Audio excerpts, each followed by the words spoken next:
ഈ ഉപതെരഞ്ഞെടുപ്പിൽ BJPക്ക് ഏറ്റവും അധികം പ്രതീക്ഷയുണ്ടായിരുന്ന ഒരു മണ്ഡലമായിരുന്നു പാലക്കാട്. പ്രത്യേകിച്ച് നഗരസഭയിൽ തങ്ങളുടെ കരുത്ത് വർദ്ധിപ്പിച്ച് ഈ മണ്ഡലം പിടിച്ചെടുക്കാമെന്നായിരുന്നു BJPയുടെ കണക്കുകൂട്ടൽ. അതിപ്പോൾ പൂർണ്ണമായി തന്നെ തകർന്നൊരു സാഹചര്യമാണ് നിലവിലുള്ളത്.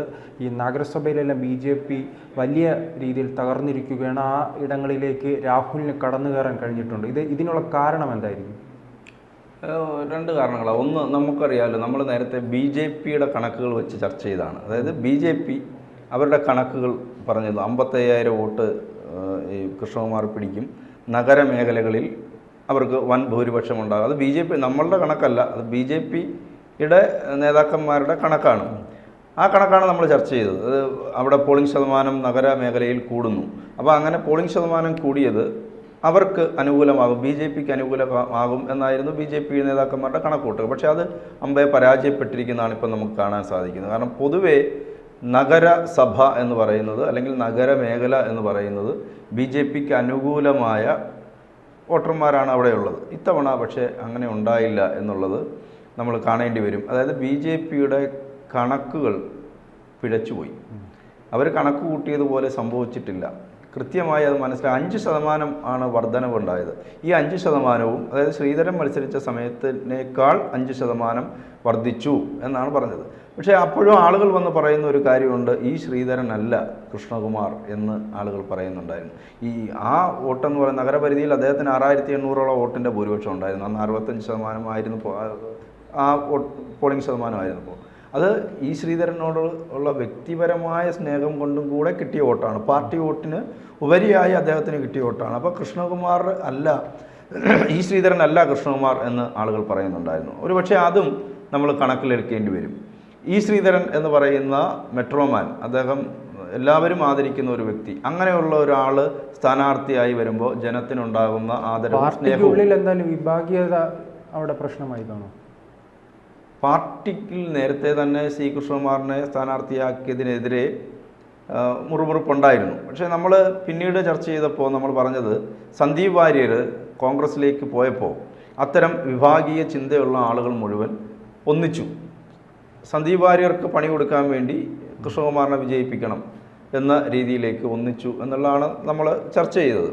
ഒരു പക്ഷേ ആ വിഭാഗീയത വർക്കൗട്ടായിട്ടുണ്ടാകും, അല്ലെങ്കിൽ കോൺഗ്രസിൻ്റെ മുഴുവൻ വോട്ടുകളും അവിടെ വീണിട്ടുണ്ട്. പിന്നെ ശ്രീജിത്ത് തന്നെ ശ്രീജിത്താണോ ആരോ പറഞ്ഞ ഒരു കാര്യമുണ്ട്, യൂത്ത് വളരെ പ്രധാനപ്പെട്ട. യൂത്ത് എപ്പോഴും ചിന്തിക്കുന്നത്, നമ്മളിപ്പോൾ പൊതുവേ രാഷ്ട്രീയം ഇങ്ങനെ മനസ്സിൽ കൊണ്ടു നടക്കുന്ന ആളുകൾ ചിന്തിക്കുന്നത് പോലെയല്ല ഇപ്പോഴത്തെ യൂത്തിൻ്റെ ചിന്ത. അവർ കുറച്ചുകൂടെ അവരുമായിട്ട് കമ്മ്യൂണിക്കേറ്റ് ചെയ്യാൻ പറ്റുന്ന, അല്ലെങ്കിൽ അവർക്കൊരു ഒരു സ്പേസ് ഒരുക്കി കൊടുക്കുന്ന തരത്തിലൊക്കെയുള്ള കുറച്ചുകൂടെ ചെറുപ്പമായ, അപ്പോൾ അക്കൂട്ടത്തിൽ അഡ്രസ്സ് ചെയ്യാൻ പറ്റുന്ന, അവരുടെ വിഷയങ്ങൾ അഡ്രസ്സ് ചെയ്യാൻ പറ്റുമെന്ന് തോന്നുന്ന, അല്ലെങ്കിൽ സോഷ്യൽ മീഡിയയിലൊക്കെ വളരെ ആക്റ്റീവായി നിൽക്കുന്ന ആളുകളെയാണ് അവർ പലപ്പോഴും, അല്ലെങ്കിൽ അത്രയും വിദ്യാസമ്പന്നരായിട്ടുള്ള ആളുകളൊക്കെയാണ് അവർ പലപ്പോഴും. സരിനും വോട്ട് കൂടിയിട്ടുണ്ട്. അല്ല, സരിൻ വോട്ട് കൂടിയിട്ടുണ്ട്. അല്ല, അതാ ഞാൻ പറഞ്ഞത്, നഗരപ്രദേശത്ത് വോട്ട് കൂടിയിട്ടുണ്ട്. അപ്പോൾ ഇവിടെ രാഹുൽ എന്ന് പറയുന്ന കുറച്ചുകൂടെ എല്ലാവർക്കും പരിചിതനായ, യൂത്തിന് സോഷ്യൽ മീഡിയയിലൂടെ എപ്പോഴും കാണുന്ന രാഹുലിന് എന്ന വോട്ട് ചെയ്യാം എന്നൊരു പക്ഷേ യൂത്ത് തീരുമാനിച്ചിട്ടുണ്ടാകാം.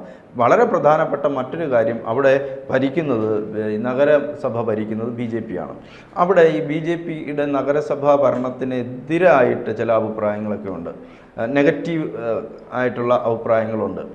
അപ്പോൾ ആ അഭിപ്രായങ്ങൾ ഒരുപക്ഷെ ഈ വോട്ടെടുപ്പിൽ പ്രതിഫലിച്ചിട്ടുണ്ടാകും.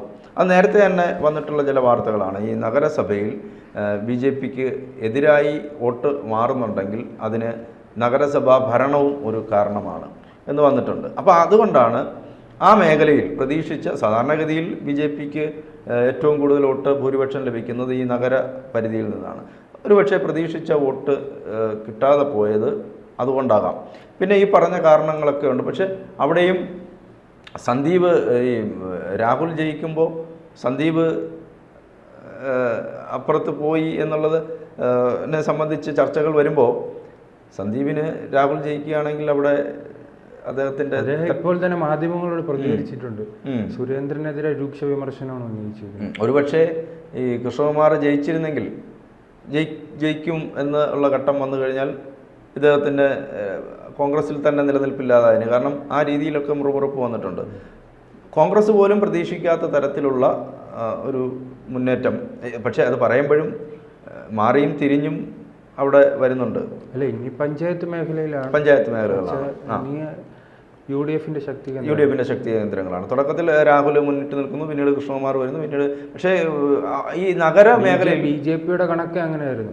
നഗരങ്ങളിൽ ഈ വലിയ മുന്നേറ്റം കൊണ്ട് പഞ്ചായത്ത് മേഖലയിൽ ഉണ്ടാകുന്ന ഈ തകർച്ച മറികടക്കാം എന്ന ആ മുന്നേറ്റം കൊണ്ട് അതിനെ മറികടക്കാം. ആ നഗരമേഖലയിൽ ഇപ്പോൾ UDF ആണ് മുന്നേറ്റം. അതെ.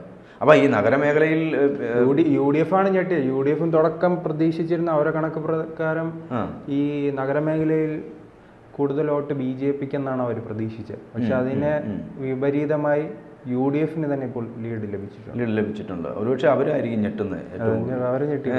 ഇതെങ്ങനെ സംഭവിച്ചു എന്നുള്ളത് ജനം, അതാണ് ഞാൻ പറഞ്ഞത്. നമ്മൾ പലപ്പോഴും സർവേകൾ, എക്സിറ്റ് പോളുകൾ ഒക്കെ വരുമ്പോൾ ജനം ചിന്തിക്കുന്നത് എങ്ങനെയാണെന്ന് ഈ എക്സിറ്റ് പോളുകൾക്കോ സർവേകൾക്കോ കൃത്യമായി പറയാൻ പറ്റിയെന്ന് വരില്ല.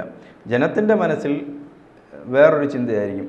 അതായത് നമ്മൾ നേരത്തെ പറഞ്ഞിട്ടുള്ളതാണ്, ഒരാൾ വോട്ട് ചെയ്യണം എന്ന് ജനം ഒരു തെരഞ്ഞെടുപ്പ് പ്രഖ്യാപിക്കുന്നു, സ്ഥാനാർത്ഥിയെ പ്രഖ്യാപിക്കുന്നു. അവർ ഒരു ഷാഫിയുടെ വിജയം കൂടിയല്ലേ? പിന്നെ തീർച്ചയായിട്ടും അല്ല, അതായത് ഇലക്ഷൻ പ്രഖ്യാപിച്ച് ഇലക്ഷൻ പ്രചരണം സ്ഥാനാർത്ഥികൾ തുടങ്ങി കഴിയുമ്പോൾ തന്നെ മറ്റെന്ത് വിഷയങ്ങൾ വന്നാലും അല്ലെങ്കിൽ അതുപോലുള്ള വിഷയങ്ങൾ വരണം.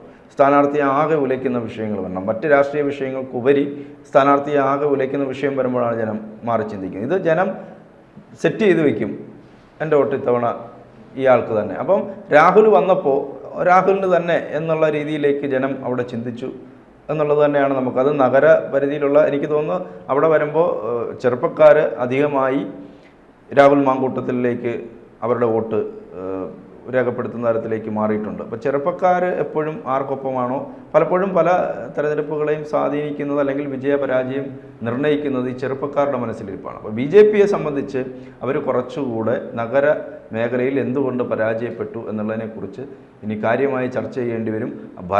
നഗര ഭരണത്തിൽ പോരായ്മകളുണ്ടെങ്കിൽ അത് തിരുത്തുന്നതിനുള്ള നടപടികളിലേക്ക് പോകേണ്ടി വരും. കാരണം ഏറ്റവും ശക്തമായ, അത് മാത്രമല്ല പാലക്കാടെന്ന് പറയുന്നത് ഇപ്പോൾ കേരളത്തിൽ BJPക്ക് വിജയസാധ്യതയുള്ള മണ്ഡലങ്ങളുടെ എണ്ണം എടുത്താൽ അതിനകത്ത് ഉൾപ്പെടുന്ന A ക്ലാസ് മണ്ഡലമാണ് പാലക്കാട്, മഞ്ചേശ്വരം, അങ്ങനെ പറയുന്ന നേമം, ഇങ്ങനെ പറയുന്ന മണ്ഡലങ്ങളാണല്ലോ BJPക്ക് ഏറ്റവും വിജയസാധ്യതയുള്ള മണ്ഡലം. അവിടെ വിജയിക്കും എന്നുള്ള ഒരു വലിയ രീതിയിലുള്ള മുന്നേറ്റം ഉണ്ടാക്കും എന്ന തരത്തിൽ വന്നതിന് ശേഷം പ്രതീക്ഷിച്ച്, അതായത് വോട്ട് കിട്ടേണ്ട ഇടത്ത് വോട്ട് കിട്ടാതെ വരുമ്പോൾ അത് തീർച്ചയായും ചർച്ച ചെയ്യപ്പെടേണ്ടതാണ്. നേതൃത്വത്തിൻ്റെ ഭാഗത്ത് നിന്ന് പിഴവ് സംഭവിച്ചിട്ടുണ്ടെങ്കിൽ അത് ചർച്ച ചെയ്യണം. ഇനി സന്ദീപ് വാര്യർ അങ്ങോട്ട് പോയത് കൊണ്ട് ഇവിടെ വോട്ട് നമ്മളീ പറയുന്നത് പോലെയല്ല. സന്ദീപ് വാര്യർ അങ്ങോട്ട് പോയപ്പോൾ സന്ദീപ് വാര്യരുടെ സ്വാധീനമല്ല, കഴിഞ്ഞ ലോക്സഭാ തെരഞ്ഞെടുപ്പ് അല്ല ഞാൻ പറഞ്ഞ അങ്ങനെ ഒരു സാധ്യത ഉണ്ടെങ്കിൽ അതും ചർച്ച ചെയ്യേണ്ടി വരും. കഴിഞ്ഞ ലോക്സഭാ തെരഞ്ഞെടുപ്പിൽ ഇപ്പോൾ 3-4 മാസം മുൻപ് നടന്ന ലോക്സഭാ തെരഞ്ഞെടുപ്പിൽ എന്താണ് സംഭവിച്ചത് അത് തന്നെയാണ് നിലവിൽ ഈ ഉപതെരഞ്ഞെടുപ്പിൽ കാരണം അന്ന് ശ്രീകണ്ഠൻ നിന്നപ്പോൾ പാലക്കാട് 52,000 വോട്ട് ലഭിച്ചിട്ടുണ്ട്. അതോടൊപ്പം തന്നെ BJPക്ക് 43,000, 9,000 വോട്ടിൻ്റെ വ്യത്യാസത്തിൽ കോൺഗ്രസ് മുന്നിൽ നിന്നു.